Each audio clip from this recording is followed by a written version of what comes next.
বাংলাদেশী হিসাবে চিনাক্ত কৰা দম মুখ্যমন্ত্ৰীৰ আছে নেকি? আমি হিমন্ত বিশ্ব শৰ্মা ডাঙৰীয়াৰ এনেকুৱা কাৰ্যত আমি ধিক্কাৰ জনাইছোঁ, গৰিহণা জনাইছোঁ। আৰু এই মানুহবোৰ সেই চৰকাৰী ভূমি কিয় থাকিব লগা হ'ল?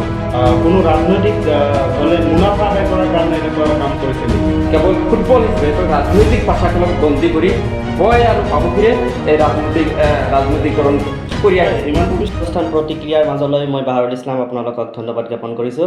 আৰু আজিৰ এই প্ৰতিক্ৰিয়া অনুষ্ঠানত আমি দুয়োগৰাকী সন্মানীয় অতিথিক আমি নিমন্ত্ৰণ জনাইছোঁ। আজিৰ অতিথি আমাৰ মাজত উপস্থিত আছে ৰাইজৰ দলৰ মুখপাত্ৰ ছাদ্দাম হুছেইন ডাঙৰীয়া আমাৰ মাজত উপস্থিত আছে। ছাদ্দাম হুছেইন ডাঙৰীয়াক আমাৰ MB নিউজ এনিৰ তৰফৰ পৰা ধন্যবাদ জ্ঞাপন কৰিছোঁ। আৰু আমাৰ মাজত উপস্থিত আছে অসমীয়া পৰিষদৰ কেন্দ্ৰীয় সমিতিৰ সাধাৰণ সম্পাদক অধিবক্তা মুক্তাৰ মণ্ডল চাহাব আমাৰ মাজত উপস্থিত আছে। অসমত যি সাম্প্ৰতিক পৰিস্থিতি, সেই পৰিস্থিতিৰ ওপৰত কিছু কথা আলোচনা কৰিবলৈ চেষ্টা কৰিম আজি। শেহতীয়াকৈ উচ্ছেদৰ নামত যি অসমত এটা ট্ৰেণ্ডিং চলি আছে, অসম চৰকাৰে BJP নেতৃত্বাধীন চৰকাৰে যি উচ্ছেদ চলাই আছে, এই উচ্ছেদ সম্পৰ্কে আচলতে কিছু কথা ব্যক্ত কৰিবলৈ চেষ্টা কৰিম, কিছু কথা আলোকপাত কৰিবলৈ চেষ্টা কৰিম।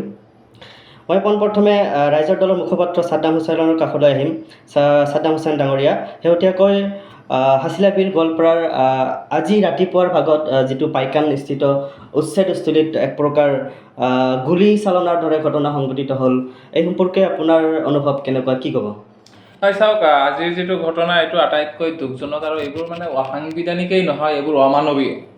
এইবোৰ মানে হিমন্ত বিশ্ব শৰ্মা ডাঙৰীয়াই এক জল্লাদী কায়দাৰে এটা গোষ্ঠীক টাৰ্গেট কৰি হত্যা, হিংসা যিধৰণে এটা কাৰবাৰ কৰি আছে, ই আচলতে এখন মানুহৰ সমাজত এইবোৰ মানে হোৱাটো ঠিক নহয়। গতিকে এজন মানুহ হিচাপে, মই মিয়া নে হিন্দু নে মুছলমান সেই কথাটোলৈ নাযাওঁ, এজন মানুহ হিচাপে আমি এইটো আটাইতকৈ মানে গৰ্হিত কাম কৰিছে বুলি আমি ভাবোঁ। আৰু হিমন্ত বিশ্ব শৰ্মা ডাঙৰীয়াই এনেকুৱা জল্লাদী কায়দাৰে মানুহক হত্যা কৰিব নালাগে। অন্ততঃ আমি ইতিহাস পঢ়িছোঁ, আমি ইতিহাসত শুনিছোঁ যে হিটলাৰে মানুহক মাৰিছে, বা বাহিৰৰ ৰাষ্ট্ৰৰ মানে সেই আপোনাৰ স্বাধীনোত্তৰ আগৰ কালৰ যিবোৰ কাহিনী আছিলে, সেই কাহিনীবোৰ এতিয়া হিমন্ত বিশ্ব শৰ্মা ডাঙৰীয়াই এই অসমত এতিয়া কৰিবলৈ গৈ আছে বা কৰি আছে। গতিকে আমি গণতান্ত্ৰিক নাগৰিক হিচাপে, আমি আইন মানি চলা, সংবিধান মানি চলা দেশৰ নাগৰিক হিচাপে আমি হিমন্ত বিশ্ব শৰ্মা ডাঙৰীয়াৰ এনেকুৱা কাৰ্যক আমি ধিক্কাৰ জনাইছোঁ, গৰিহণা জনাইছোঁ। আৰু ইয়াৰ কেৱল ধিক্কাৰ আৰু গৰিহণাই নহয়, আমি ইয়াৰ তীব্ৰ প্ৰতিবাদো জনাইছোঁ। ঠিক আছে ডাঙৰীয়া, আপোনাৰ মন্তব্য আহিম, আপোনাৰ ওচৰলৈ আকৌ আহিম। মই মুক্তাৰ মণ্ডল ডাঙৰীয়াৰ ওচৰলৈ আহিছোঁ। ডাঙৰীয়া, যিটো উচ্ছেদ শেহতীয়াকৈ আপুনি দেখাই পাইছে, কেইদিনমানৰ পৰা নেৰানেপেৰাকৈ অসমত বিভিন্ন স্থানত উচ্ছেদ চলাই আছে। আজি ৰাতিপুৱা যিটো ঘটনা হ'ল, আচলতে পাইকানস্থিতত যিটো ঘটনা হ'ল, পুলিচ আৰু উচ্ছেদিত ৰাইজৰ মাজত যিটো ঘটনা হ'ল, ইতিমধ্যে আমি খবৰ পোৱা মতে 2জন মানুহ ইতিমধ্যে নিহত হৈছে। এই ক্ষেত্ৰত কি ক'ব যে উচ্ছেদ কৰাৰ পিছতো মানে গুলী চলাবলগীয়া এনেকুৱা এটা ঘটনাৰ অসমত কি ভাবে আপুনি? মই এই পাইকান সম্পৰ্কে কোৱাৰ আগতে মই কিছু কথা কম। কাৰণ মুখ্যমন্ত্ৰী বা এই BJP চৰকাৰ অহাৰ পিছৰ পৰাই এই মিয়া জনগোষ্ঠীক ধ্বংস কৰাৰ কাৰণে এই BJP চৰকাৰে অহৰহ ষড়যন্ত্ৰ চক্ৰান্ত অব্যাহত ৰাখিছে। সিহঁতৰ ঘৰ বুলডোজাৰ, মাদ্ৰাছা, মছজিদ বুলডোজাৰ লগাই ভাঙি দিয়াৰ পৰিকল্পনা কৰি আছে, ভাঙি আছে। সিহঁতক প্ৰকৃত ভাৰতীয় নাগৰিকসকলক যধে মধে পাইকাৰী হাৰে বাংলাদেশত পুচবেক কৰি আছে। সেইসকল আচলতে প্ৰকৃত ভাৰতীয় নাগৰিক। প্ৰকৃত ভাৰতীয় নাগৰিকসকলক সিহঁতক সুৰক্ষা দিয়াৰ দায়িত্ব, নিৰাপত্তা দিয়াৰ দায়িত্ব, যি মৌলিক অধিকাৰ আছে, খাদ্য, বস্ত্ৰ, বাসস্থান, এই মৌলিক অধিকাৰসমূহ দিয়াৰ দায়িত্ব হ'ল ৰজা, এই চৰকাৰৰ দায়িত্ব আছে। কিন্তু এই চৰকাৰে সিহঁতক যি অমানৱীয়ভাৱে, আৰু এই উচ্ছেদ কিয় হ'বলগীয়া হ'ল, এই মানুহবোৰ সেই চৰকাৰী ভূমি কিয় থাকিব লগা হ'ল, যে ব্ৰহ্মপুত্ৰৰ যি বানপানী আৰু বানগৰাখহনীয়াৰ যি স্থায়ী সমস্যা সমাধান নকৰাৰ ফলত সিহঁতৰ ঘৰ বাৰী বিভিন্ন সময়ত এটা চৰৰ পৰা আন এটা চৰত যাবলগীয়া হৈছিল। বানপানী আৰু বানগৰাখহনীয়াৰ সমস্যাৰ ফলত সিহঁতে উপায় নাপায়, কিমান আৰু ঘৰ ভাঙিব, কিমান আৰু ঘৰ বান্ধিব। এই পেটৰ তাৰণাত সিহঁতৰ এটা স্থায়ী বাসিন্দাৰ বসবাস কৰাৰ ঠাই বিচাৰি সিহঁতে আজি 40-50 বছৰ ধৰি এই সদ্যহতে চৰকাৰী ভূমিত বসবাস কৰিছে, এইটো সঁচা। কিন্তু সিহঁতক নিশ্চিতভাৱে চৰকাৰী প্ৰশাসন যন্ত্ৰই সিহঁতক বহোৱাৰ ব্যৱস্থা কৰিছে, এইটো নিশ্চিত। এনেই মানুহে তাত বহিব নোৱাৰে। ইয়াত ৰাজনৈতিক কিবা ষড়যন্ত্ৰ চলিছে নেকি? উচ্ছেদৰ নামত কিবা কোনো ৰাজনৈতিক দলে মুনাফা আদায় কৰাৰ কাৰণে এনেকুৱা কাম কৰিছে নেকি? একমাত্ৰ এই মিয়া জনগোষ্ঠীৰ মানুহ হিচাপে মানুহসকল সদায় ভোট বেংকৰ ৰাজনীতিত নিমজ্জিত হৈ আছে। কেৱল ফুটবল হিচাপে তো ৰাজনৈতিক পাশা খেলক বন্দী কৰি বয় আৰু বাবুখিৰে এই ৰাজনৈতিকৰণ কৰি আছে। হিমন্ত বিশ্ব শৰ্মা ইতিমধ্যে উচ্ছেদ চলাকালীন এটা কথা মন্তব্য দিছিলে যে উচ্ছেদ যিসকলক কৰা হৈছে সেইসকল বাংলাদেশক পঠিয়াই দিয়া পাব। আমি আজিৰ আপোনালোকৰ এই চেনেলৰ জৰিয়তে আজিৰ যে আলোচনাৰ জৰিয়তে আমি ক'ব বিচাৰিছোঁ যে মুখ্যমন্ত্ৰীৰ সাহস হ'বনে এজন মানুহ বাংলাদেশী উলিয়াই দিয়া, এজন মানুহক যিসকল মানুহক উচ্ছেদ কৰা হৈছে, এজন পৰিয়ালক বাংলাদেশী হিচাপে চিনাক্ত কৰাৰ দম মুখ্যমন্ত্ৰীৰ আছে নেকি? এজনো নাই। একেবাৰে মাননীয় মুখ্যমন্ত্ৰীয়ে আক্ৰোশ আৰু ষড়যন্ত্ৰমূলকভাৱে ২৬ৰ নিৰ্বাচনী বৈতৰণি পাৰকৰণৰ উদ্দেশ্যেৰে এই মিয়া জনগোষ্ঠীক যধে মধে অগণতান্ত্ৰিক আৰু অমানৱীয়ভাৱে উচ্ছেদ কৰা হৈছে। আৰু শেষতে আজিৰ যি পাইকানৰ কথা আপোনালোকে কৈছে, এই পাইকানৰ যি আজিৰ যি ডিএফঅ বা চৰকাৰী যিসকল প্ৰশাসন আছে, প্ৰশাসনে এই সাধাৰণ জনতাক উচ্ছেদ কৰাৰ পিছতে ত্ৰিফল বান্ধি সিহঁতে ত্ৰিফলৰ থাকি দিব বিচৰা নাই।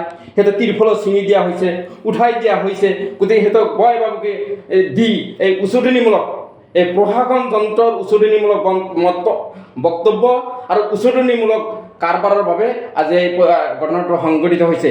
এই কাৰবাৰৰ বাবে সম্পূৰ্ণভাৱে হিমন্ত বিশ্ব শৰ্মা দায়ী। আৰু হিমন্ত বিশ্ব শৰ্মাৰ যি বৰ্বৰ পুলিচ প্ৰশাসন, এই পুলিচ প্ৰশাসনে অমানৱীয়ভাৱে নিৰ্যাতন চলায়। সিহঁতে কিবা কাৰণত লাঠিচাৰ্জ চিম্পুলভাৱে কৰিব পাৰে, কিন্তু সিহঁতক গুলি ফুটাই বৰ্বৰ অত্যাচাৰ কৰা হত্যাকাৰী হিচাপে আজি হিমন্ত বিশ্ব শৰ্মা পৰিগণিত হৈছে। অসমৰ মানুহে ক'বলৈ ধৰিছে যে এই বিজেপি চৰকাৰ আচলতে হত্যাকাৰী চৰকাৰ। কেৱল ময়ে কোৱা নাই, আজি ফেচবুকত চাব, আজি সাংবাদিকসকলক প্ৰচাৰ কৰিছে যে এইটো আচলতে হত্যাকাৰী চৰকাৰ হিচাপে পৰিগণিত হৈছে। এই চৰকাৰে মানৱতাৰ বুলুণ্ঠিত কৰিছে। এই চৰকাৰৰ দিনত মানুহ নিৰাপত্তা পোৱা নাই। মানুহ যিসকলে নিৰাপত্তা পাব লাগে, আৰ্থিক বা যিসকলে ন্যূনতম যিটো ব্যৱস্থা, যিটো মৌলিক প্ৰয়োজন, সেইখিনি পোৱা নাই। ন্যূনতম যিখিনি চাহিদা সেইখিনি পূৰণ কৰিব পৰা নাই। দৈনন্দিন যিটো দাম বৃদ্ধি পাইছে বস্তু বাহিনীৰ, সেইটো কৰিব পৰা নাই।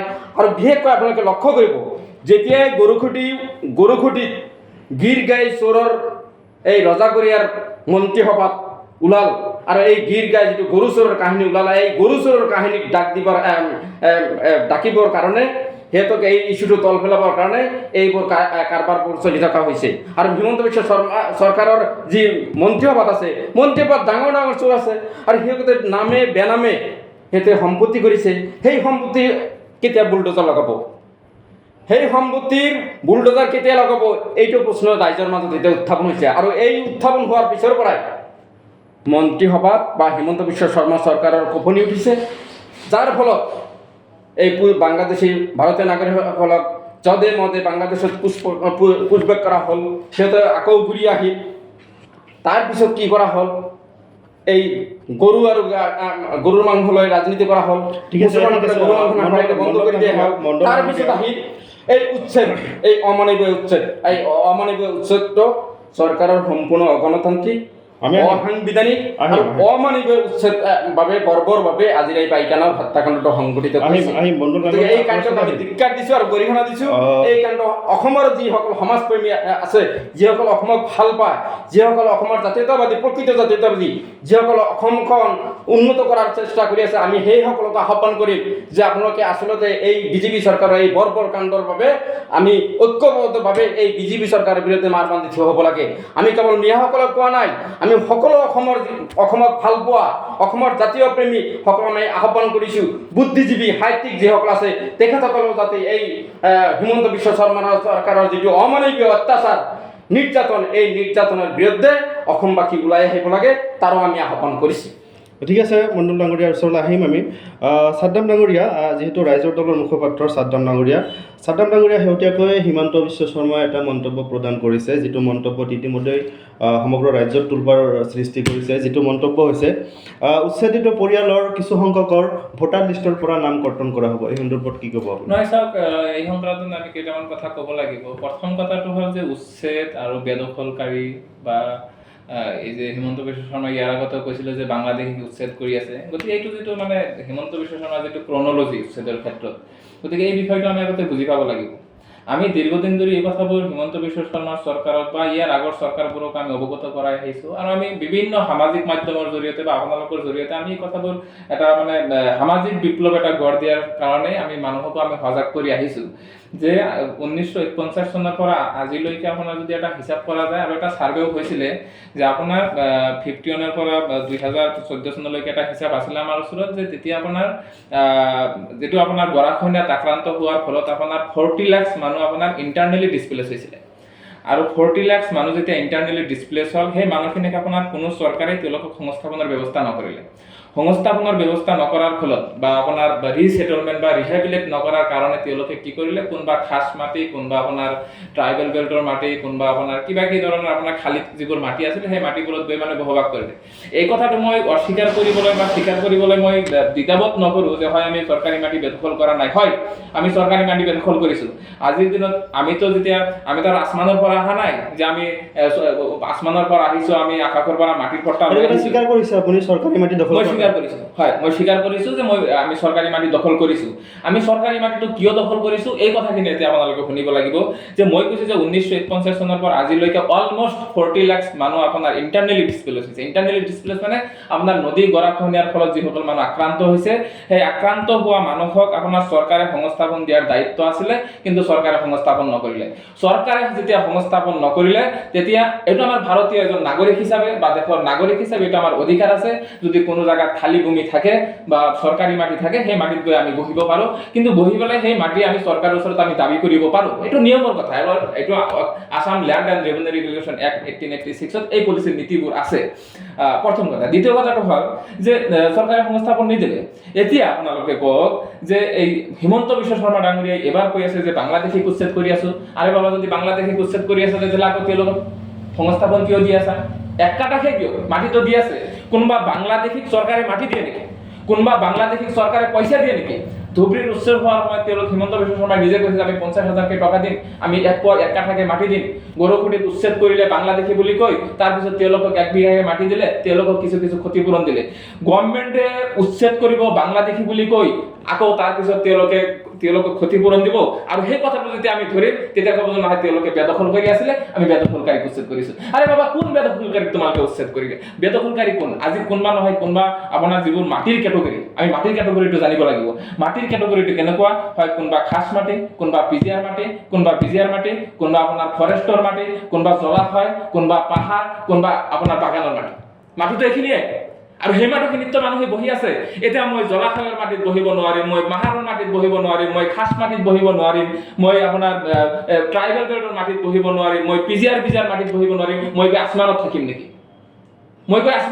নেকি এটো মোৰ কোৱেশ্চন ডাঙৰীয়া লেট মি ফিনিশ মই কথাটো কৈ যে এই যে আমাক যে মানে এটো এটা ষড়যন্ত্ৰ যে আমাক মাটিৰ পৰা বঞ্চিত কৰিব বিচৰা হৈছে কেৱল মাটিৰ পৰা বঞ্চিত কৰিব কৰাটো তেওঁলোকৰ লক্ষ্য নহয় তেওঁলোকে আমাক ষ্টেটলেছ কৰিব বিচাৰিছে আজি আপুনি চাওক যিসকল ব্যক্তিক আপোনাৰ উচ্ছেদ কৰাৰ সমানে তেওঁলোকক আপোনাৰ ভোটাৰ লিষ্টৰ পৰা নাম কৰ্তন কৰি আছে ইয়েস ভোটাৰ লিষ্টৰ পৰা নাম কিয় কৰ্তন কৰিবৰ সাংঘাতিক কথা হয় এটা নিয়ম আছে আপোনাৰ যেটো আপোনাৰ পিপল ৰিপ্ৰেজেন্টেটিভ এক্ট যেটো আছে হেতুৰ অধীনত আপোনাৰ ইয়াৰ এটা নিয়ম আছে যে ভোটাৰ লিষ্টত নাম কিয় কেনেকৈ কৰ্তন কৰিব পৰা যায় কাৰ নাম কৰ্তন কৰিব পৰা যায় এটা এটা পলিসি আছে নীতি আছে আইন আছে গতিকে আমি হিমন্ত বিশ্ব শৰ্মা ডাঙৰীয়া বিজেপি দল আৰু নেতাদী চৰকাৰক আমি আহ্বান জনাম যে আপোনালোকে নীতিক ফলো কৰক আপোনালোকে আইনক ফলো কৰক আৰু আপোনালোকে মিনিমাম এটা ভাৰতীয় সংবিধানক অলপ শ্ৰদ্ধা কৰিবলৈ শিকক হেতু যদি কৰিব নোৱাৰে তেতিয়াহ'লে আমি কিন্তু নাগৰিক হিচাপে কিন্তু আমি বিপদত পৰি যাম ভাৰতবৰ্ষৰ নাগৰিক কিন্তু আপোনালোকক মানে ফলো কৰিব আৰু তেওঁলোক কিন্তু বিপদত পৰি যাব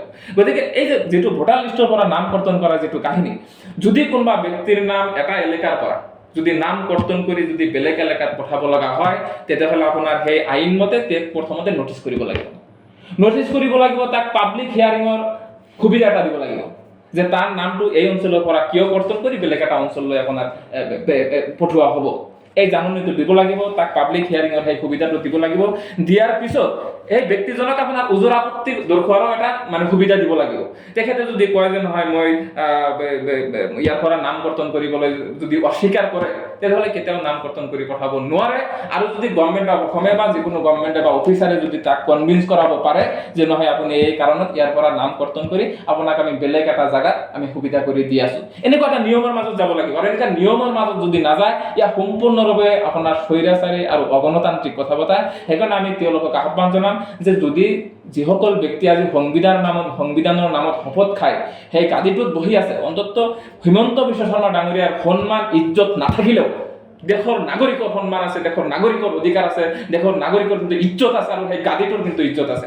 গতিকে হিমন্ত বিশ্ব শৰ্মা ডাঙৰীয়াক আমি আহ্বান জনাম যে নিম্নতম পৰ্যায়ৰ এটা আইন কানুন মানে অন্তত গাদীটোৰ সন্মান আপুনি বচাবলৈ চেষ্টা কৰক। ঠিক আছে, ধন্যবাদ জনাইছোঁ ডাঙৰীয়াক। মই অধিবক্তা মুক্তাৰ মণ্ডলৰ ওচৰলৈ আহিম। এই ক্ষেত্ৰত যিহেতু আইনৰ কিছু প্ৰসংগ আহি পৰিছে, যিহেতু আপুনি এগৰাকী অধিবক্তা হয়, লগতে এখন সংগঠনৰ নেতৃত্ব দি আছে। আইনে কি কয় বাৰু যে আজিৰ যিটো উচ্ছেদ, আজিৰ যিটো সাম্প্ৰতিক অসমৰ পৰিস্থিতি, বিশেষকৈ মই গোৱালপাৰাৰ উচ্ছেদৰ কথাকেই বেছিকৈ ক'ম, আইনৰ ক্ষেত্ৰত দৃষ্টিভংগীটো কেনেকুৱা? ইতিমধ্যে মাননীয় উচ্চতম ন্যায়ালয়ে বাৰ্ডিক এখন দিছে যে যিসকল মানুহ তাত চৰকাৰী ভূমিত বসবাস কৰি আছে তেখেতসকলক যদি আচলতে চৰকাৰৰ ভূমিৰ প্ৰয়োজন হয় তেতিয়াহ'লে সেইসকল মানুহক আগতে সিহঁতক সংস্থাপন কৰাৰ ব্যৱস্থা কৰক আৰু তাৰপিছত সেই মানুহবোৰক উচ্ছেদ কৰা হওক। এইখিনি আইনত আছে, কিন্তু এই চৰকাৰে না আইন মানে, না নীতি মানে, না মানৱতা আছে সিহঁতৰ, না মানুহ হিচাপে কাকো গণ্য কৰে। একেবাৰে এটা বৰ্বৰ যুগ, এটা বৰ্বৰ কাণ্ড। এটা সেই দানৱীয় কায়দাৰে এই মানুহবিলাকক উচ্ছেদ কৰা হৈছে। সিহঁতৰ সৰু সৰু বাচ্চাসকলক যি মৌলিক প্ৰয়োজন, না থকাৰ ব্যৱস্থা আছে, না খোৱাৰ ব্যৱস্থা আছে, না বাসস্থানৰ ব্যৱস্থা আছে, এইটো সম্পূৰ্ণভাৱে মৌলিক অধিকাৰ খৰ্ব কৰা হৈছে। এটা সম্পূৰ্ণভাৱে আইন বিৰোধী, বেআইনী, সংবিধান বিৰোধী, অমানৱীয়, অগণতান্ত্ৰিক। ই স্বৈৰাচাৰীৰ বাদে আৰু একো নহয়। এটা মানুহ হিচাপে বা মানুহ হিচাপে যে গণ্য কৰিব লাগে, চৰকাৰৰ যে দায়িত্ব, সেই জনগণৰ যে দায়িত্ব ল'ব লাগিব চৰকাৰে, সেই ৰাজ্যৰ, সেই দেশৰ প্ৰজাৰ দায়িত্ব চৰকাৰে ল'ব লাগিব, ৰাজাই ল'ব লাগিব। কিন্তু এই দায়িত্ব একেবাৰে দায়িত্বহীন চৰকাৰ, অমানৱীয় চৰকাৰ। গতিকে আইনক এতিয়া আইনৰ শাসন চলা নাই অসমত। ইয়াত একেবাৰে বৰ্বৰ যুগৰ যি দানৱীয় যুগ, সেই যুগৰ কায়দাৰে সেই যুগৰ শাসন চলিছে। ইয়াত সুশাসন একেবাৰেই চলা নাই। এই ব্যৱস্থাটোক আচলতে ধিক্কাৰজনক, গৰিহণাৰ যোগ্য। আৰু এই চৰকাৰক আচলতে এতিয়া আগন্তুক ২৬ৰ নিৰ্বাচনত আচলতে অসমবাসীয়েও বিচৰা নাই। অসমবাসীয়ে, যিসকলে অসমক ভাল পায় সেইসকলে এতিয়া এই চৰকাৰক লৈ অতিষ্ঠ হৈছে আৰু যাৰ বাবে উমান পাইছে। আগতে হিমন্ত বিশ্ব শৰ্মাৰ চৰকাৰ যে গাদীত নাথাকে, এই কথা উমান পাই হিমন্ত বিশ্ব শৰ্মা একেবাৰে পাগলৰ দৰে হৈছে। যি ইচ্ছা তাকেই কৰিব লৈছে, যি ইচ্ছা তাকেই ক'বলৈ ধৰিছে। ইয়াত কোনো সাংবিধানৰ, কোনো নিয়ম কানুনৰ মাজেৰে এই চৰকাৰ চলা নাই। গতিকে এই চৰকাৰ যিহেতু দলৰ কথা আহিছে, যোৱাকালি যিহেতু অসমত আহিছিলে AICCৰ সভাপতি মল্লিকাৰ্জুন খাৰ্গে, লগতে বিৰোধী দলৰ দলপতি ৰাহুল গান্ধী ডাঙৰীয়া অসমলৈ আহিছিলে। আজি যিটো ৰাতিপুৱাৰ যিটো গুলীচালনাৰ ঘটনা, যিটো পাইকানত হৈ গ'ল, এই গুলীচালনাৰ ঘটনাৰ লগত কংগ্ৰেছ দলৰ কিবা লিংক পোৱা যায় নেকি? যেনেকুৱা বিজেপি দলৰ কিছু সংখ্যক নেতাই ইতিমধ্যে উত্থাপন কৰিছে যে ৰাহুল গান্ধী ডাঙৰীয়াই উচুটোৱাৰ কাৰণে আজিৰ এই ঘটনাটো হ'বলৈ পালে। কি অনুভৱ কৰে আপুনি? আপোনালোকে স্বাধীনতাৰ কালৰ পিছৰ পৰাই লক্ষ্য কৰি আহিছে, এই প্ৰতিটো ৰাজনৈতিক দলে, এই কংগ্ৰেছ চৰকাৰে এই মাটিৰ পাট্টা দিয়া গৰাখহনীয়া উদ্বাস্ত লোকসকলক মাটিৰ পাট্টা দিব পাৰিলেহেঁতেন, ডি ভোটাৰ নাগৰিকত্বৰ সমস্যা সমাধান কৰি থৈ যাব পাৰিলেহেঁতেন। কৰিছে জানো? কৰা নাই।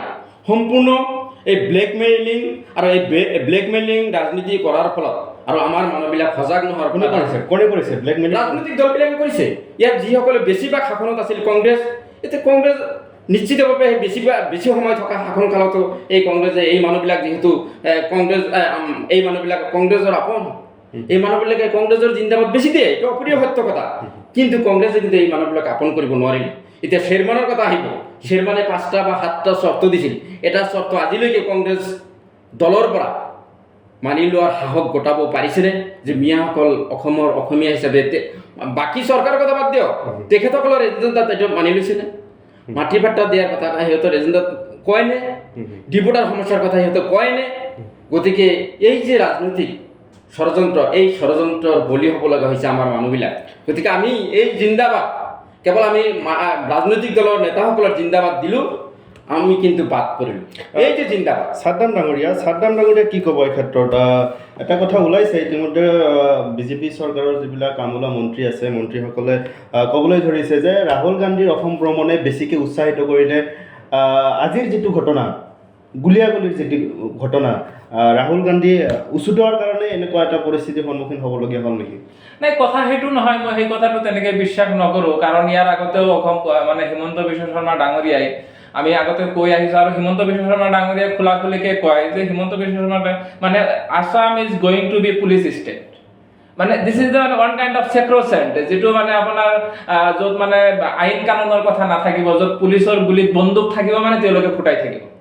গতিকে এনেকুৱা এটা ব্যৱস্থা, এনেকুৱা মানে এটা পুলিচি ষ্টেট, মানে পুলিচি ৰাজ্যক মানে হিমন্ত বিশ্ব শৰ্মা বনাবলৈ গৈ আছে। এতিয়া আপোনাৰ ধুবুৰীত কি দিছে, আপোনাৰ শ্বুট এণ্ড চাইট অৰ্ডাৰ এটা দি থৈছে, য'ত মানুহে নিজৰ কথাটো ক'ব নোৱাৰিব, য'ত প্ৰতিবাদ কৰিব নোৱাৰিব, কোনো গণতান্ত্ৰিক সাংবিধানিক প্ৰতিবাদ কৰিব নোৱাৰিব।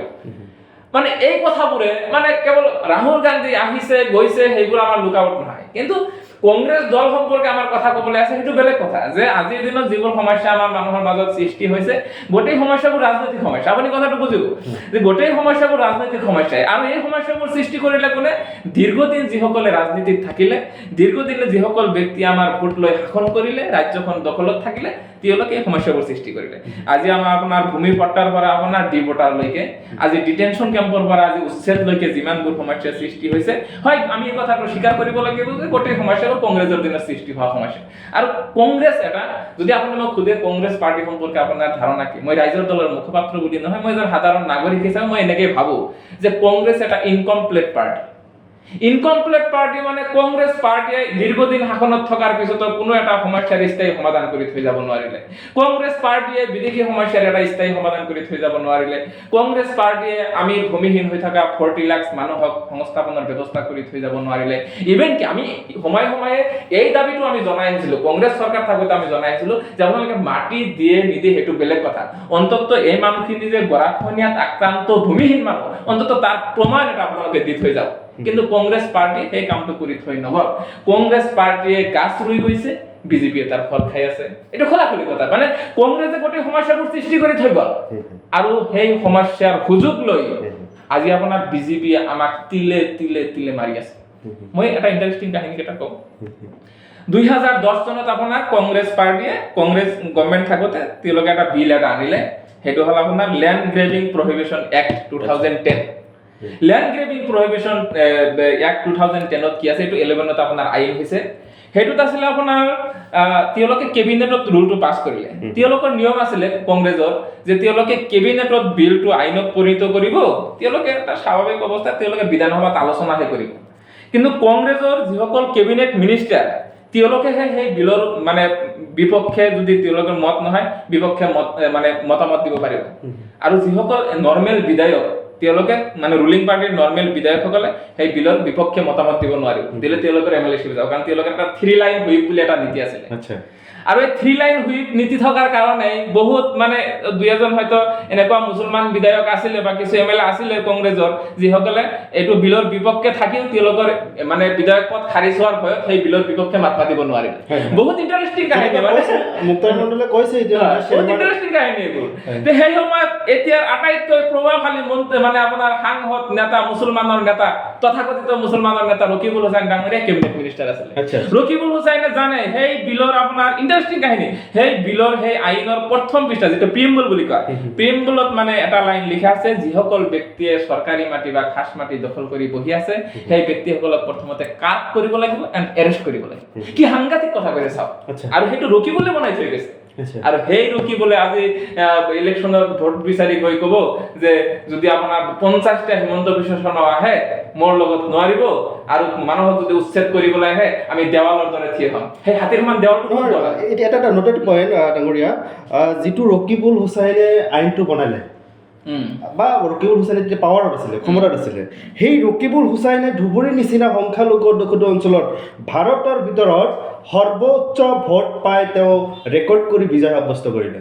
কি ক'ব? ইণ্টাৰেষ্টিং কাহিনী। সেই আপুনি ভাল কথা এটা সুধিছে যে এই যিটো এই আমাৰ ওপৰত যিসকল ব্যক্তিয়ে সমস্যা সৃষ্টি কৰিলে, যিসকল মানে ৰাজনৈতিক দলে আমাৰ ওপৰত সমস্যাৰ মানে জাপি দিলে, কিন্তু আমি সাধাৰণ জনগণে বুজি নাপালো যে আচলতে সমস্যাটো ক'ৰ পৰা সৃষ্টি হয়। সেইকাৰণে আমি ৰাইজৰ দলে, এতিয়া আমি ৰাইজৰ দলে কি ক'ব বিচাৰো, যিহেতু মই ৰাইজৰ দলৰ মুখপাত্ৰ হিচাপে ইয়াত মই কথাখিনি কৈ আছো যে আমি ৰাইজৰ দলে কি বিচাৰো, যে আমি ৰাইজৰ দলে বিচাৰো যে আমি এটা সামাজিক বিপ্লৱ আৰু এটা ৰাজনৈতিক বিপ্লৱ, আমি দুটা বিপ্লৱ একেলগে গঢ় দিব লাগে।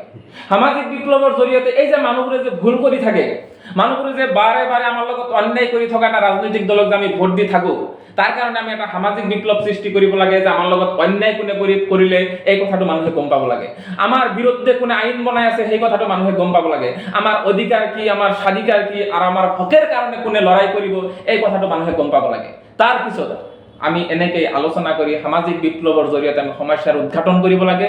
তাৰপিছত এই সমস্যাৰ প্ৰতিকাৰ কি, এই সমস্যাৰ সমাধান আমি কেনেকৈ কৰিম, সেইটোৰ কাৰণে আমি এটা ৰাজনৈতিক বিপ্লৱ গঢ় দিব বিচাৰোঁ।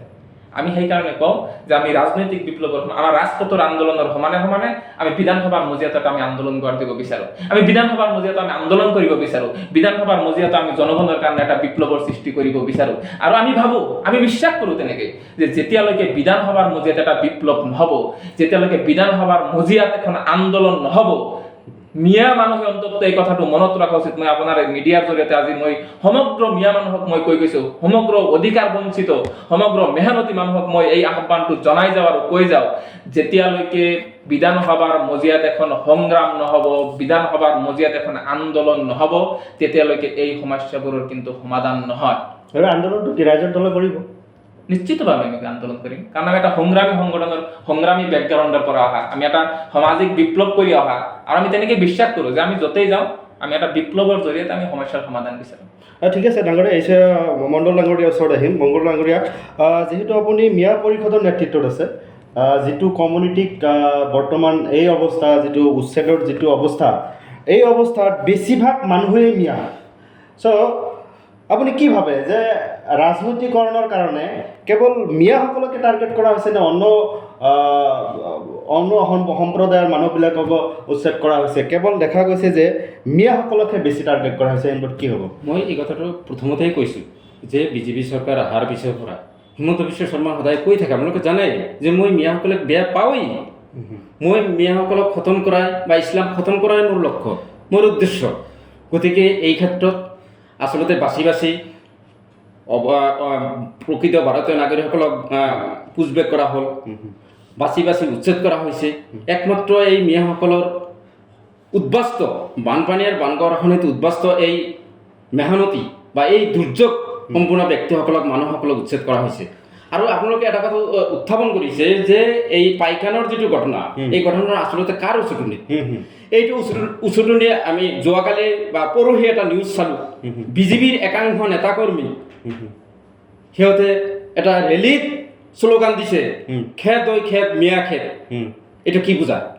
আৰু সেই উচতনিৰ ফলত আজি এই পাইকানৰ ঘটনা সংঘটিত লাগি গৈছে। সাম্প্ৰদায়িক সংঘৰ্ষ লগোৱাৰ চক্ৰান্ত একাংশ অব্যাহত ৰাখিছে, যাতে এটা অসমত এটা ভাতৃঘাতী সংঘৰ্ষ হওক, অসমত এটা মেছাকাৰ হওক, এই কামনা বিজেপি চৰকাৰে বিচাৰি আছে, হিমন্ত বিশ্ব শৰ্মা চৰকাৰে বিচাৰি আছে। আৰু সেই একাংশ লগাই দি এই ৰেলীত জিন্দাবাদ দি আছে সিহঁতে।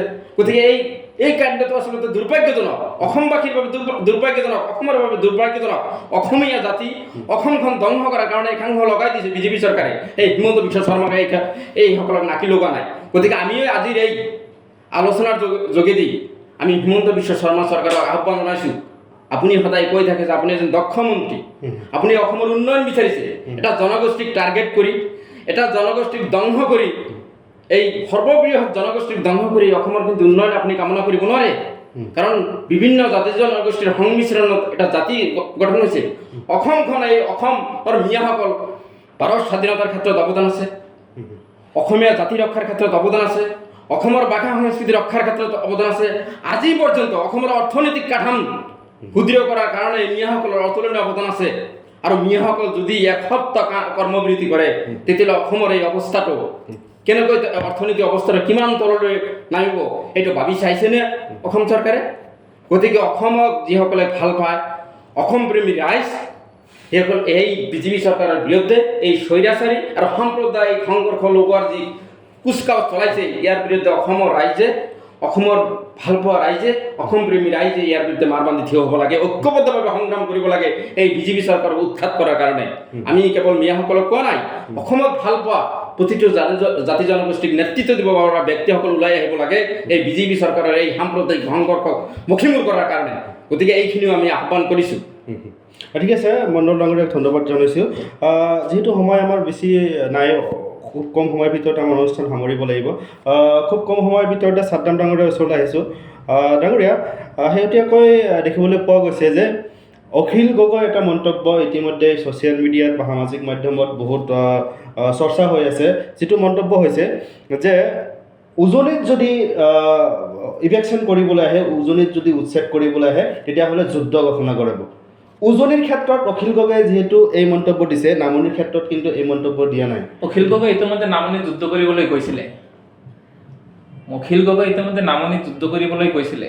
সেইকাৰণে আজি আমাৰ আটাইতকৈ মানে পৰিতাপৰ বিষয়টো হ'ল যে আমি আমাৰ মানুহখিনি মানে মিয়া মানুহখিনি আমি বিপ্লৱী হ'ব নোৱাৰিম। অখিল গগৈৰ দৰে নেতা শিৱসাগৰৰ মানুহে বিধেয়ক বনাইছে, কিন্তু সেইজন নেতাই ধুবুৰীত গৈ আন্দোলন কৰিব যায়, উচ্ছেদৰ বিৰুদ্ধে আন্দোলন কৰিবলৈ যায়, এক প্ৰতিৰোধী সংগ্ৰাম কৰিবলৈ যায়, আৰু তাতে আমাৰ মানুহে কয় অখিল গগৈ নাটক কৰিবলৈ গৈছে। আৰে মই সেইসকল ব্যক্তিক কওঁ যে আপোনালোকে যিসকল ব্যক্তিক ভোট দি নিৰ্বাচন কৰিছে, বিধায়ক বনাইছে, সেইসকলক তেনেকুৱা এটা নাটক কৰিবলৈ কওক না। আজি অখিল গগৈ যেনেকে আপোনাৰ চাপজ নাটক কৰিব গৈছে, মই কৈছো ধুবুৰীত নাটক কৰিব যদি গৈছে, আমাৰ যিসকল মিয়া বিধায়ক আছে, সেই মিয়া 10জন বিধায়ক কিয় নাটক কৰিবলৈ নাযায়? মই কওঁ 10জন মিয়া বিধায়ক যদি সেই উচ্ছেদস্থলীত তেনেকুৱা নাটক কৰিবলৈ যায়, গভৰ্ণমেণ্টৰ মেকানিজিম ফেল হৈ যাব, উচ্ছেদ বন্ধ হৈ যাব, নেশ্যনেল ইণ্টাৰনেশ্যনেল নিউজ হৈ যাব, নেশ্যনেল ইণ্টাৰনেশ্যনেল সংবাদ মাধ্যমত গোটেই মানে হুলস্থুল লাগি যাব যদি 10জন বিধায়ক তেনেকেই বুলডোজাৰৰ আগত থিয় হ'ব পাৰে। কিয় নহয়? আজি অখিল গগৈ পাৰে। সেইকাৰণে আমি কৈছোঁ যে এই বিপ্লৱ এই সন্দীপখনত আমি অখিল গগৈৰ হাত শক্তিশালী কৰিব লাগে, অখিল গগৈৰ বিপ্লৱত আমি চামিল হ'ব লাগে। আৰু এটা কথা, য'ত মেজৰিটি, এইটো এটা টেকনিকেল কথা, য'ত মেজৰিটি মাইনৰিটিৰ খেলটো আছে, অসমত যিহেতু মেজৰিটি মাইনৰিটি খেলটো আছে, we are balance from minority community, গতিকে আমি কি কৰিব লাগিব? মেজৰিটি কমিউনিটিৰ আস্থাটো আমি আদায় কৰিব লাগিব। সংখ্যাগুৰুৰ যিসকল ধৰ্ম নিৰপেক্ষ গণতান্ত্ৰিক নেতা, যিসকলৰ মাজত হিন্দু মুছলমানৰ ভাৱটো নাই, আৰু যিসকল ব্যক্তিয়ে সঁচাসঁচিকে মানুহৰ কাৰণে কাম কৰে, তেনেকুৱা নেতাৰ আস্থা আমি আদায় কৰিব লাগিব, তেনেকুৱা নেতাৰ পক্ষত থিয় হ'ব লাগিব, তেনেকুৱা নেতাৰ হাত শক্তিশালী কৰি আমি এক সামাজিক বিপ্লৱ গঢ় দিব লাগিব। আৰু অসমত বিষ্ণুপ্ৰসাদ ৰাভাৰ পিছত অখিল গগৈ একমাত্ৰ নেতা, যিজন নেতাই কৃষকৰ কাৰণে আন্দোলন কৰে, যিজন নেতাই মেহনতি মানুহৰ কাৰণে, শ্ৰমজীৱী মেহনতি মানুহৰ কাৰণে, অধিকাৰৰ কাৰণে কথা কয়। আৰু আমাৰ মানে আমি ডাইৰেক্ট এই কথাটো কওঁ যে নাঙল যাৰ মাটি তাৰ, যিয়ে খেতি কৰিব তাৰ হাতত মাটি থাকিব লাগিব, কোনো বনিয়াৰ হাতত মাটি দিবলৈ দিয়া নহ'ব। অসমৰ কৃষকৰ মাটি কোনো আদানী আম্বানীৰ কাৰণে নহয়, অসমৰ কৃষকৰ মাটি কোনো বাবা ৰামদেৱ, অমিত শ্বাহৰ পুতেক জয় শ্বাহৰ কাৰণে নহয়। এই কথাটো সকলোৱে কিন্তু মনত ৰখা উচিত। আমি আকৌ স্পষ্টভাৱে কৈছোঁ যে অসমৰ কৃষকৰ মাটি কৃষকৰ হাতত থাকিব লাগিব, কৃষকে খেতি কৰাৰ সুযোগ পাব লাগিব। ইয়াৰ কেৱল মোৰ কথা নহয়, ইয়াৰ ৰাইজৰ দলৰ কথা, আৰু ৰাইজৰ দলৰ অখিল গগৈ ডাঙৰীয়াৰ প্ৰধান আৰু প্ৰথম বিষয় হ'ল এইটো যে অসমৰ কৃষকৰ মাটি কৃষকৰ হাতত থাকিব লাগিব। সেই কৃষক হিন্দু নহয়, মুছলমান নহয়, আমি কওঁ যে কৃষকৰ কোনো ধৰ্ম নাই, কৃষক সদায় কৃষকেই, আৰু কৃষকক আমি সেই দৃষ্টিৰে চাব লাগিব। ঠিক আছে, ধন্যবাদ ডাঙৰীয়াক, ধন্যবাদ জ্ঞাপন কৰিছে। আমি মণ্ডল ডাঙৰীয়াৰ ওচৰলৈ আহিছিলোঁ, শেষৰ আমাৰ অনুষ্ঠান শেষ কৰিব লাগিব। যিহেতু ইয়াত অখিল গগৈৰ প্ৰশ্ন আহিল যে ৰাইজৰ দলৰ নেতা অখিল গগৈ উজনি আৰু নামনি, আচ্ছা উজনি আৰু নামনিলৈ কিবা ৰাজনীতিকৰণ মাজে সময়ে দল সংগঠনে কৈ থাকে, আমাক হেংদেং দিয়ক, আমাক হেৰি দিয়ক, 1 মিনিটত মিয়া চাফা কৰি দিম, 1 মিনিটত মিয়া চাফা কৰি দিম। আচলতে কি ক'ব, মিয়া পৰিষদে এই বস্তুটো কেনেকৈ লয়? এইবিলাক মন্তব্য আৰু বক্তব্য এটা ৰাজনৈতিক বক্তব্য। ৰাজনৈতিক কৰাৰ কাৰণে মানুহ কিমান তললৈ নামি যাব পাৰে, কিমান তললৈ মন্তব্য দিব পাৰে, এই কথা আপোনালোকেও জ্ঞাত, স্পষ্ট জ্ঞাত। ৰাজনীতি কৰা মানুহবিলাক সকলোৱেই নহয়, একাংশ ৰাজনীতি কৰাৰ কাৰণে আজি হিমন্ত বিশ্ব শৰ্মা কি নাটকবিলাক আৰম্ভ কৰিছে। ৰাজনৈতিক দলবিলাকেও এইবিলাক আৰম্ভ কৰে মাজে মাজে। গতিকে সকলোকে কোৱা নাই, একাংশ আচলতে ৰাজনীতি কৰাৰ কাৰণেই কৰে, এটা সুশাসন গঢ় দিয়াৰ কাৰণে, এটা গণতন্ত্ৰ প্ৰতিষ্ঠা কৰাৰ কাৰণেও ৰাজনীতি কৰা বহুত ব্যক্তি আছে, এই কথা আমি নুই কৰিব নোৱাৰোঁ। গতিকে এই উজনি আৰু নামনি হিন্দু আৰু মুছলমান এই বিজেপি চৰকাৰ অহাৰ পিছৰ পৰাইতো হিন্দু আৰু মুছলমান আমি মানুহ হিচাপেতো জীয়াই থকা নাই, মানুহ হিচাপে আমি ভাবিব পৰা নাই। আমি যে এজন মানুহ, আনক যে মানুহ হিচাপে ভাবিব লাগিব, চিন্তা কৰিব লাগিব, এই আদৰ্শ আমাৰ মাজত নাই এতিয়া। বৰ্তমান ৰাজনীতি চলিছে হিন্দু মুছলমান, উজনি নামনি, এই যে ভাগ বতৰা, মেৰুকৰণ ৰাজনীতি, গৰু গাহৰি, এই মছজিদ মাদ্ৰাছা, মছজিদ মন্দিৰ, এইবিলাক লৈ এটা বিভাজনৰ ৰাজনীতি চলিছে বৰ্তমান। বিভাজনৰ সাম্প্ৰদায়িক মেৰু বিভাজনৰ ৰাজনীতি বৰ্তমান অটুট ৰাখিছে। আৰু এই মেৰু বিভাজনৰ ৰাজনীতিৰে আগন্তুক 26ৰ নিৰ্বাচনী বৈতৰণি পাৰ কৰাৰ কাৰণে হিমন্ত বিশ্ব শৰ্মা চৰকাৰে এই উচ্ছেদ, এই অমানৱীয় উচ্ছেদ, এই পুছবেক বাংলাদেশী নামক এই ইমান যে দুৰ্নীতি সিহঁতৰ ৰজাগৰীয়াৰ মাজত আছে, সিহঁতৰ মন্ত্ৰীসভাত আছে, এইবিলাক কিন্তু তদন্ত হোৱা নাই। সিহঁতৰ নামে বেনামে মুখ্যমন্ত্ৰীৰ পত্নীৰ নামত কিমান সম্পত্তি, এতিয়া জয়ন্তমূল বৰুৱাৰ ঘৈণীয়েকৰ নামত কিমান সম্পত্তি, নামে বেনামে সেইবিলাক সম্পত্তি কিয় তদন্ত কৰা নাই? একদিনতে কিমান 35 বিঘা না কিমান বিঘা, আমি এটা নিউজত চাইছোঁ যে কিমান বিঘা মাটি এদিনতে কিনি পেলাইছে। গতিকে এইবিলাকতো তদন্ত হোৱা নাই। এই গৰু চোৰৰ, এই গৰু খুৰি উচ্ছেদ কৰাৰ মূল কি আছে? তাত এটা প্ৰতিষ্ঠান কৰিব, তাত কি হ'ল? চোৰ আৰম্ভ হৈছে, এটা বিভাগীয় চোৰ আৰম্ভ হৈছে। কিন্তু ইয়াত তদন্ত হ'ব লাগে। আমি আজি তদন্ত বিচাৰিছোঁ যে তাৰ তদন্ত কেতিয়া হ'ব, এইটো কৰিব লাগে মুখ্যমন্ত্ৰী। কিন্তু এতিয়া সাম্প্ৰদায়িক মেৰু বিভাজন, এটা গোষ্ঠীগত সংঘৰ্ষ লগোৱাৰ যি পৰিকল্পনা, এইবিলাক কামতেই বৰ্তমান চৰকাৰ উন্নয়নৰ কথা বাদ দিয়ক, উন্নয়নত সিহঁতৰ কোনো ব্যস্ত নাই। এতিয়া গুৱাহাটীতে এতিয়া সাধাৰণ বানপানীতে এতিয়া বানপানী হৈ যায় বৰষুণতে, সেইবিলাক সমাধানৰ কোনো ৰাস্তা নাই। গৰাখহনীয়াৰ ৰাস্তা নাই, সেইটো নকৰে। মূল্যবৃদ্ধি ইমান যে সাধাৰণ বস্তু এটা কিনিবলৈ যে কিমান মূল্যবৃদ্ধি হৈছে, ঔষধ এটা কিনিবলৈ যে আজি কিনিব নোৱাৰে সাধাৰণ মানুহে, এইবিলাক চিন্তা নাই। কেৱল সিহঁতৰ আমাৰ ৰজাগৰী, আমাৰ কৰ কাটলৰ ধনেৰে সিহঁতে কি ৰাজভোগ খাই আছে। আৰু এইবিলাকে এই নাটক উচ্ছেদৰ নামত কিমান ধন অপচয় হ'ব। এটাতো আমাৰ সম্পত্তি, যিমানেই চৰকাৰী ভূমি এই সম্পদবিলাক কাৰ? ৰাইজৰ, জনগণৰ সম্পত্তিবিলাক চৰকাৰৰ সম্পত্তি নেকি? সিহঁতে সেই আম্বানী আদানীক সম্পত্তি দিয়াৰ কাৰণে যদি তাতে উচ্ছেদ চলায়, এতিয়াতো অসমৰ মানুহে বুজি পাব। আচ্ছা, ঠিক আছে, আমাৰ অনুষ্ঠান সামৰিব লাগিব। আমি খুব কম সময়ৰ ভিতৰত চমুকৈ ছাদ্দাম হুছেইন ডাঙৰীয়াৰ ওচৰলৈ আহিছোঁ। ছাদ্দাম হুছেইন ডাঙৰীয়া, আমি অনুষ্ঠান শেষ কৰিব লাগিব। এয়া আপোনাৰ শেষৰ কথা হ'ব চাগে, খুব চমুকৈ। যিহেতু উচ্ছেদ চলোৱা হৈছে, ইতিমধ্যে বহু হাজাৰ বিঘা মাটি উচ্ছেদ কৰি মুকলি কৰিছে এখন চৰকাৰে। আৰু মাটিবিলাক দেখা যায় কিছু সময়ত পুঁজিপতি হাতত বটোৱা হয়। আমাৰ মানুহে, অসমৰ মানুহে মানে কথাবোৰ বুজি নাপায় ভালদৰে। এই কথাটো কোৱা মানুহে বেয়া পাব নালাগে যে অসমৰ মানুহে কথাবোৰ বুজি নাপায় কেনেকৈ। আপোনাৰ যে বসুন্ধৰা, মিছন বসুন্ধৰা যে আনিছে, মিছন বসুন্ধৰাৰ জৰিয়তে কি কৰিব বিচাৰিছে জানে? মিছন বসুন্ধৰা, মই স্পষ্টকৈ কথাটো কৈ গৈছোঁ, মানুহে কথাটো জানিব লাগে আৰু জনাৰ খুব দৰকাৰ। মিছন বসুন্ধৰাৰ জৰিয়তে চাপ'জ মোৰ 10 বিঘা মাটি আছে, মই 10 বিঘা মাটিৰ কাৰণে গভৰ্ণমেণ্টৰ ওচৰত আবেদন কৰিলোঁ যে 10 বিঘা মাটি মই ইমান দিনেদি মই মোৰ দখলত ৰাখিছোঁ, এটা মোৰ নামত পাট্টা দিব লাগে। সেই 10 বিঘা মাটিৰ পৰা চৰকাৰে কিমান দিছে? 2 বিঘা মাটি পাট্টা দিছে। বাকী 8 বিঘা মাটি চৰকাৰী খাচ হৈ গ'ল। সেই 8 বিঘা মাটি অসমত যিটো আপোনাৰ নতুনকৈ লেণ্ড বেংক নামৰ যিটো এটা বস্তু তৈয়াৰ কৰিছে নহয়, সাংঘাতিক বস্তু এটা, এই লেণ্ড বেংকত জমা কৰিলে। আৰু এই লেণ্ড বেংকত জমা কৰা মাটিবোৰ তেওঁলোকে যিবোৰ কৰ্পৰেট গোষ্ঠী আছে, সেই আদানী হওক, আম্বানী হওক, লোহিয়া, পিঠানী, বাবা ৰামদেৱ, জয়শাহৰ পুতেক, এতিয়া নতুনকৈ মাল এটা ওলাইছে মাৰ্কেটত, অমিত শ্বাহৰ পুতেক জয়শাহ, তেওঁলোকক মাটিবোৰ দি আছে। সেই মাটিবোৰত তেওঁলোকে এই যে আপোনাৰ এডভান্টেজ অসম যে পাতিলে, এডভান্টেজ অসমটো কিয় পাতিলে? আপোনালোকে কিছুদিন আগত নিউজ কৰিছিলে যে আপোনাৰ এই ইলেক্ট্ৰেল বণ্ডৰ নামত বিজেপি চৰকাৰে আদানী আম্বানীৰ পৰা কৰোৰ টকা লৈছিলে নিৰ্বাচন পাৰ কৰাৰ নামত। আৰু সেই ঋণবোৰ এতিয়া পৰিশোধ কৰি আছে অসমৰ মাটি দি পেলাই। অসমৰ মাটি মোদীয়ে আদানীক দি তেওঁলোকৰ ঋণ পৰিশোধ কৰি আছে। আৰু ইয়াৰ বাদমাৰ সজাইছে কেৱল আমাৰ কৃষকৰ ওপৰত। অথচ মই আৰু এটা কথা কৈ যাওঁ, লেণ্ড পলিচি 2019ত স্পষ্টভাৱে আছে। মই যদি ক'লোঁ যে 40 লাখ মানুহ আপোনাৰ গৰাখহনীয়াত আক্ৰান্ত হৈ ভূমিহীন হৈছে। লেণ্ড পলিচি 2019, চৰকাৰে আইনবোৰ ঠিকেই বনায় মোটামুটিভাৱে। লেণ্ড পলিচি 2019ত কৈছে যে যিসকল ব্যক্তিয়ে আপোনাৰ এথনিক ভায়োলেন্স বা আপোনাৰ গৰাখহনীয়াত আক্ৰান্ত যিসকল মানুহ হৈছে, সেইসকল ব্যক্তিক মাটিৰ পট্টা দিব লাগিব। লেণ্ড পলিচি 2019 মোটামুটি ঠিক এটা আইন আছে। আৰু এটা আপোনাৰ ডিচি আৰু চাৰ্কল অফিচাৰবোৰে মানুহক মিছগাইড কৰি থাকে বা ভুল কথা এটা কৈ থাকে। আপোনাৰ লেণ্ড পলিচি 2019ত আৰু এটা কথা কোৱা আছে, বা যিটো বসুন্ধৰাৰ ক্ষেত্ৰত মানে এপ্লাই হয়, তাতে কোৱা আছে যে 3টা জেনেৰেশ্যন অসমত থাকিব লাগিব আৰু 3টা জেনেৰেশ্যন যদি অসমত থাকে তেতিয়া সেইজন মানুহে বসুন্ধৰাত মানে মাটি এপ্লাই কৰিলে মাটি আবেদন কৰিলে তাৰ লগত মাটিৰ পট্টা দিয়া হ'ব মানে 3টা জেনেৰেশ্যন অসমৰ ভিতৰত থাকিব লাগিব কিন্তু ডিসি আৰু সাৰ্কেল অফিসাৰে কৈ আছে যে 3টা জেনেৰেশ্যন কেৱল একেটা মাটিতে থাকিব লাগিব এই ভুল কথাটো কৈ পেলাই তেওঁলোকক মাটিৰ পৰা বঞ্চিত কৰি আছে ইমান ননসেন্স তেওঁলোকে মই স্পষ্টভাৱে কৈছো তেওঁলোকে অলপ পঢ়া শুনা কৰি অলপ আইন কানুন জানি পেলাই সেই গাড়ীটোত বহা উচিত আৰু বহিব লাগে সেইকাৰণে মই আহ্বান জনাম যে জনগণ সজাগ হ'ব লাগিব আৰু জনগণে ক'ব পৰা হ'ব লাগিব যে এই মাটি আমাৰ এই দেশ আমাৰ এই সম্পত্তি আমাৰ চৰকাৰৰ কোনো সম্পত্তি থাকিব নোৱাৰে ঠিক আছে ধন্যবাদ জ্ঞাপন কৰিছোঁ যিহেতু আমাৰ সময় বহুতে কম আছিলে এইখিনিতে আমাৰ অনুষ্ঠান সামৰিছোঁ ধন্যবাদ